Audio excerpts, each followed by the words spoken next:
The champagne glass shattered before I even realized my hand was shaking. Across the crowded anniversary dinner, my husband Caleb laughed with the woman I'd just learned was his colleague. Except she wasn't. The text on his phone had called her my forever.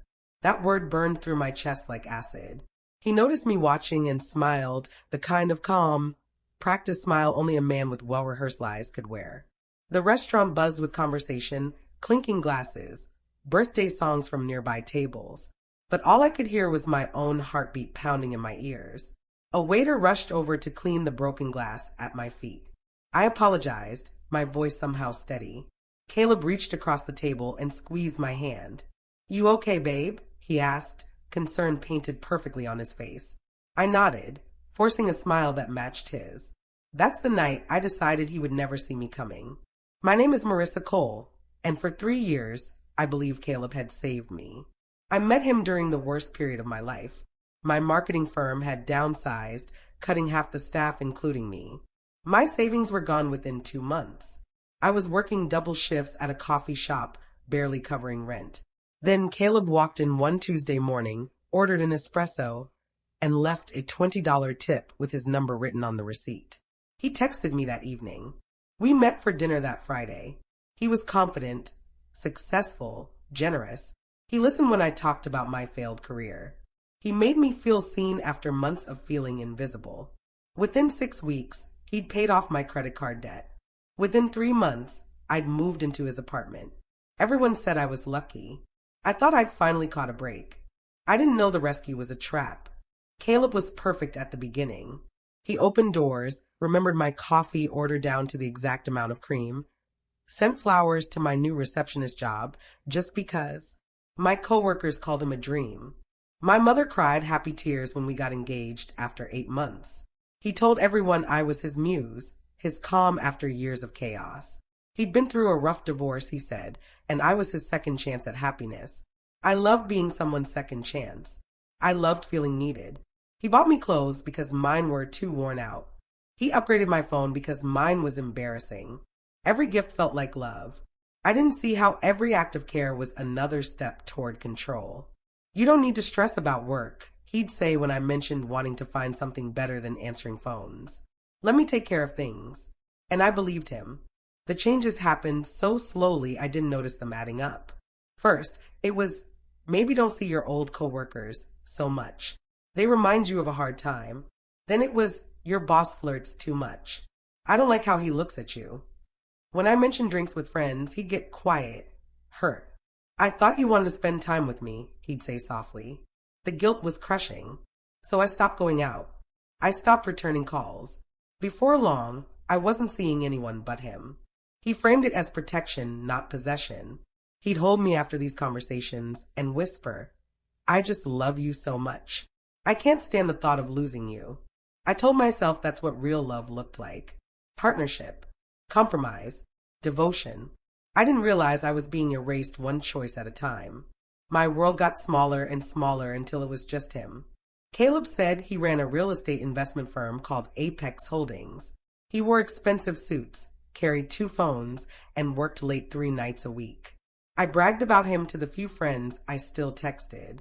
I was proud to be his wife. He drove a sleek black car and took me to nice restaurants where he knew the owners by name. Everything seemed successful, stable, secure.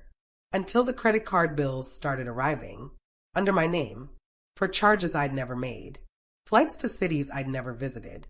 Hotel rooms I'd never slept in. When I asked him about it, he didn't even flinch. "Temporary mix-up with the business accounts," he said calmly. "I'll handle it." He made it sound like I was overreacting by even mentioning it. I apologized for bringing it up. Guilt was his language, and by then I spoke it fluently. He kissed my forehead and promised everything was fine. At dinner one evening, I mentioned applying for a marketing position I'd seen online. Something closer to my old career. Something that paid better than reception work. Caleb went completely silent. His fork stopped midway to his mouth. Then he smiled, but it didn't reach his eyes. "Why would you need to do that?" he asked carefully. "I'm here now. You don't have to work at all if you don't want to." I tried to explain that it wasn't about money. It was about feeling useful again. Feeling like myself. He set down his fork and took my hand. Baby, your ambition is beautiful. But doesn't it mean you don't trust me to provide for you?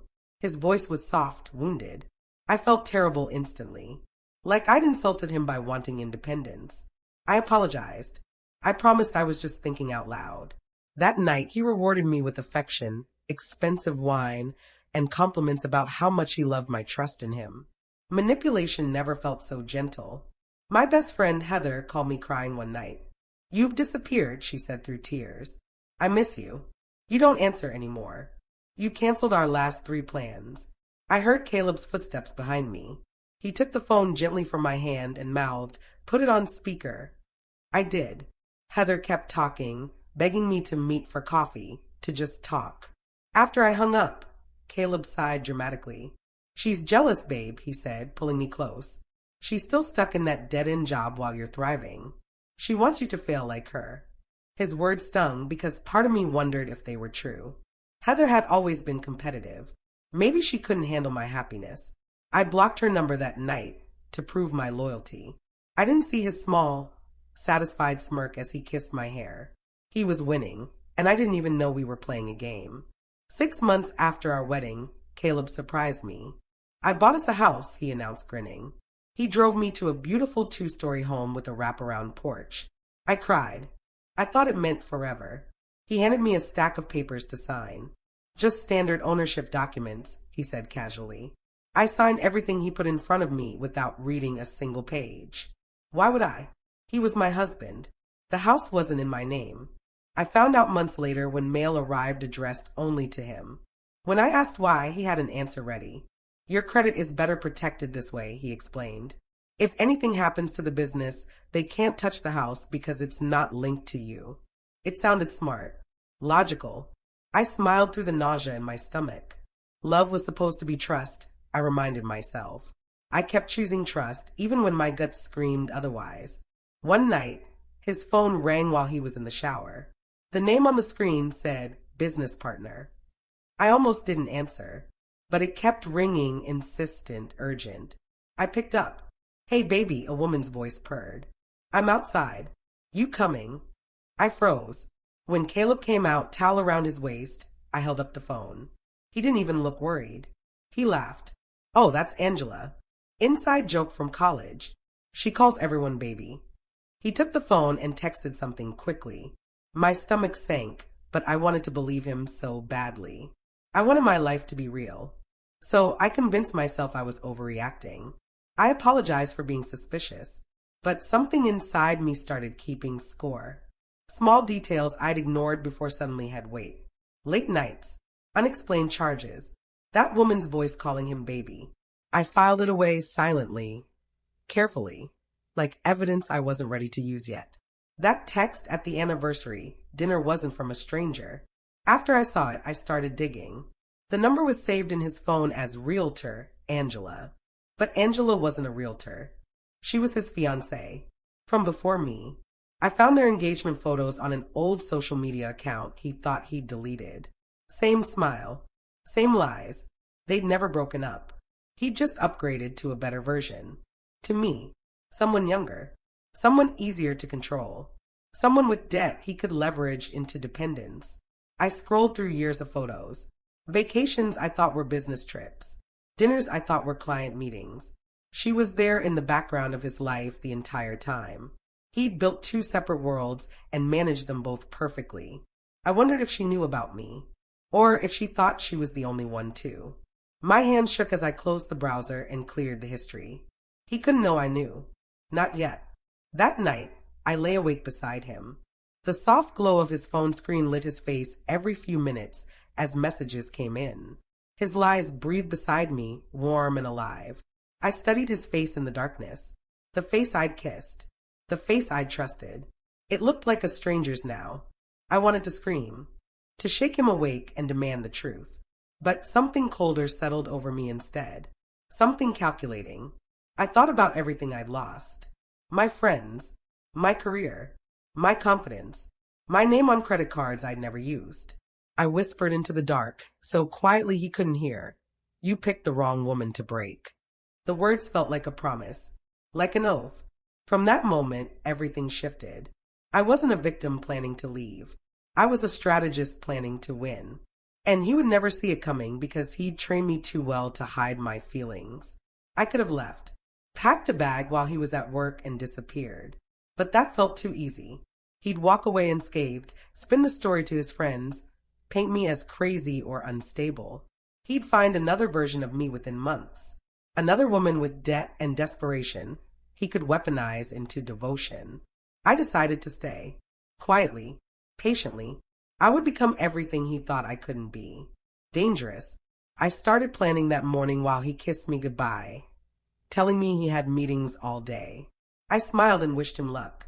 As soon as his car pulled away, I opened my laptop. I created a new email address he didn't know about. I started documenting everything. Screenshots of texts, photos of statements, recordings of conversations. I was building a case, piece by piece. If I was going to destroy him, it needed to be thorough, legal, irreversible. He'd underestimated me from the beginning.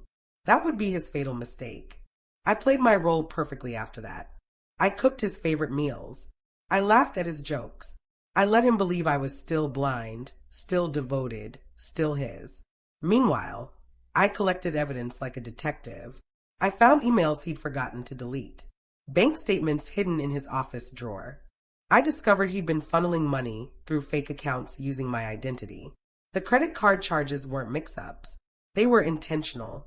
He'd opened lines of credit in my name, maxed them out for his lifestyle and his other woman, then made minimum payments to keep me from noticing the damage. My credit score had dropped over 100 points.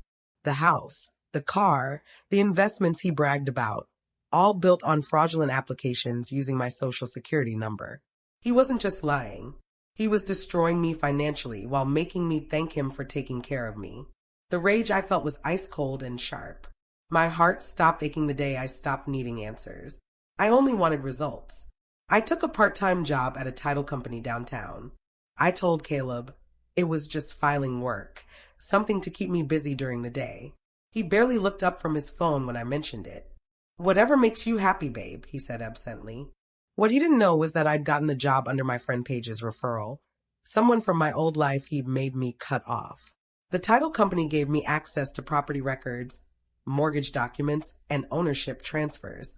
I began to understand Caleb's world better than he did. I learned how he'd been flipping properties using falsified documents, how he'd forged signatures, how his entire business was a shell game of fraud and borrowed money. I took notes during my lunch breaks, cross-referencing names and dates. I was building something bigger than revenge now. I was building justice. Every Friday, I told Caleb I was meeting a friend for coffee. He barely acknowledged it anymore, too distracted by his own schemes. In truth, I met with a financial advisor named Tyrone who specialized in fraud recovery. Paige had connected us. Tyrone helped me untangle the paper trail Caleb had created. We found fraudulent transfers, hidden investment accounts, loans taken out in my name for properties I'd never seen. "This isn't just infidelity," Tyrone said grimly during our third meeting. "This is identity theft, financial abuse. You could have him prosecuted." I asked how long it would take. He said months, maybe longer, but the evidence was solid. I authorized him to start building the case. He worked quietly, filing complaints with credit bureaus, flagging accounts, contacting authorities. Caleb thought I was a naive wife who didn't understand money. I was now his silent auditor, dismantling his empire one document at a time. Caleb started noticing something had changed. I wasn't as eager to please anymore. I didn't apologize as quickly.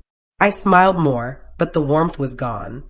"You seem distant lately," he said one evening, watching me closely. I looked up from my book. "Just tired," I replied evenly, returning to the page. But inside, I was electric. He was losing control and he could feel it. He tried buying me gifts, jewelry I didn't wear, flowers I let die on the counter. He suggested a weekend trip. I told him I was too busy with work. His frustration grew. He'd built his power on my dependence, and now I was slipping through his fingers like water. He didn't understand what had shifted. That was the point. I needed him off balance, uncertain. By the time he figured out what I'd done, it would be far too late to stop it. One afternoon, while Caleb was out, I searched his office more thoroughly. I found a folder hidden behind books on his shelf. Inside was a life insurance policy. My name as the insured. His name as the sole beneficiary. The policy was worth $500,000. It had been opened 4 months ago.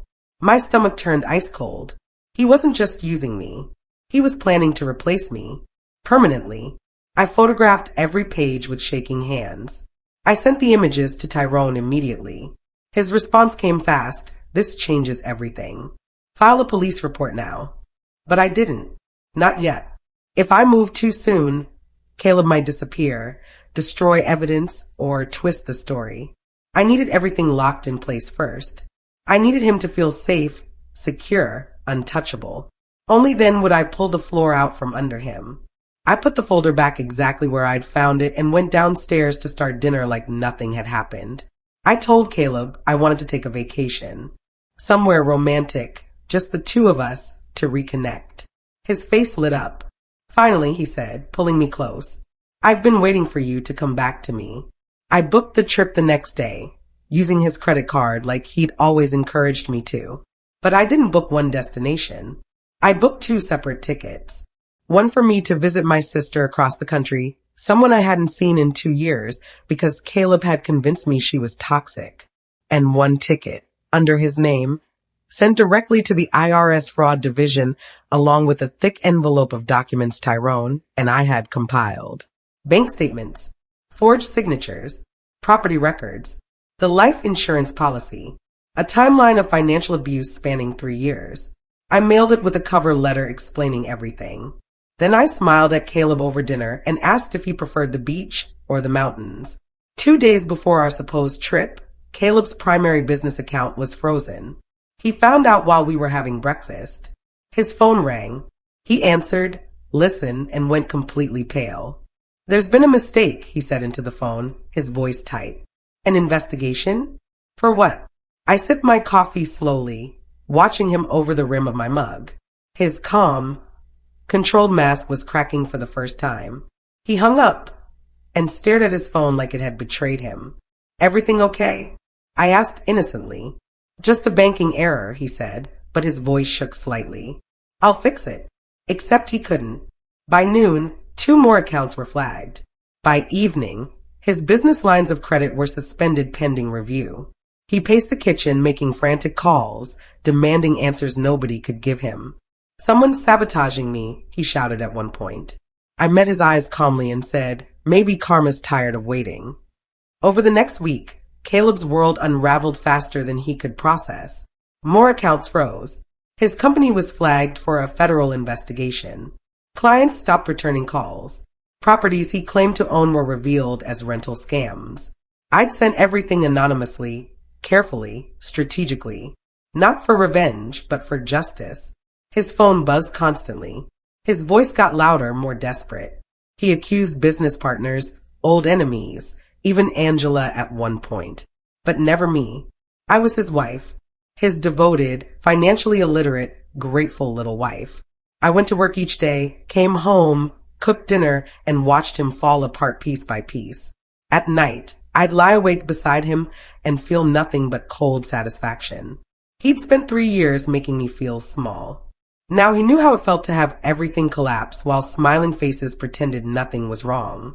He cornered me one night after I came home from work. His eyes were wild, desperate. Did you do this? He hissed, blocking the doorway. I stared at him calmly. Do what, Caleb? Clean up after your lies. His hand twitched like he wanted to grab me, but he stopped, because for the first time, he saw something in my eyes that made him hesitate. Fear. Not mine. His. He was realizing, too late, that I wasn't the woman he'd married. That woman had been dismantled and rebuilt into something he couldn't control. You don't know what you're doing, he said, his voice shaking. You'll regret this. I stepped closer, my voice low and steady. The only thing I regret is not seeing you clearly sooner. I walked past him into the bedroom and locked the door. He stood outside for 10 minutes, silent, before finally walking away. That was the moment he knew he'd lost. The morning the police came, Caleb was still in bed. I'd already been awake for an hour, dressed, packed. The knock was firm, official. I answered the door. Two officers stood on the porch with badges and a warrant. "We're looking for Caleb Morrison," one said. I stepped aside and pointed upstairs. They moved past me quickly. I heard shouting. Caleb's voice, panicked, confused. They brought him down in handcuffs, still in his pajamas, face pale with shock. "Marissa," he screamed as they walked him to the car.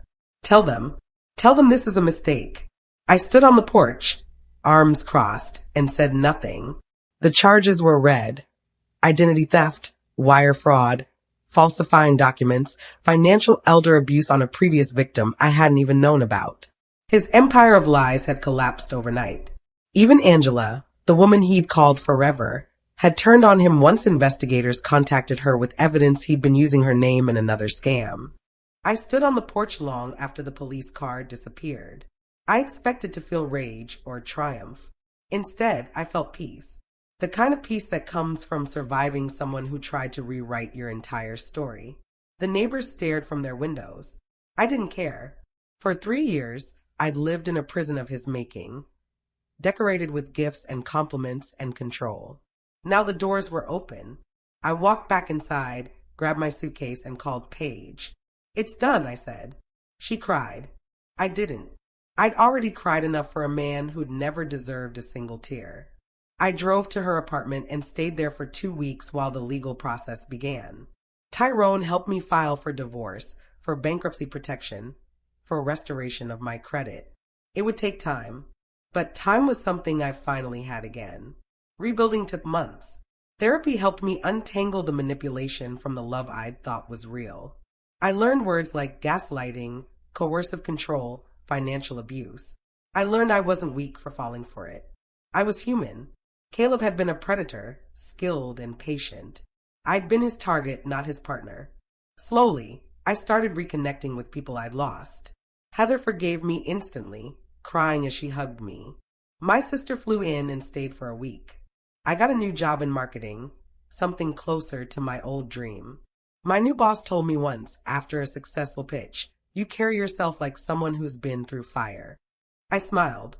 "I walked through it," I said. "Now I like my own way." My credit recovered. My name was cleared. I testified at Caleb's trial. He got 6 years. I didn't attend the sentencing. I'd already moved on. Last week, I received a letter from prison. His handwriting. I held it for a long moment, feeling its weight. Then I walked to the fireplace, lit a match, and burned it without opening it. Not out of hate, but closure. My story didn't end with his lies. It began with my freedom. I started a blog to help other women recognize financial abuse. I spoke at community centers about protecting your identity in relationships. I donated to organizations that helped people escape control. Caleb had tried to erase me, but instead, he'd forced me to become stronger than I'd ever imagined. As I watched the letter turn to ash, I whispered the truth I'd carried silently for so long. He never saw me coming. And that, I realized, was the greatest power I'd ever had. Not revenge, not rage, but the quiet, unshakable strength to reclaim myself.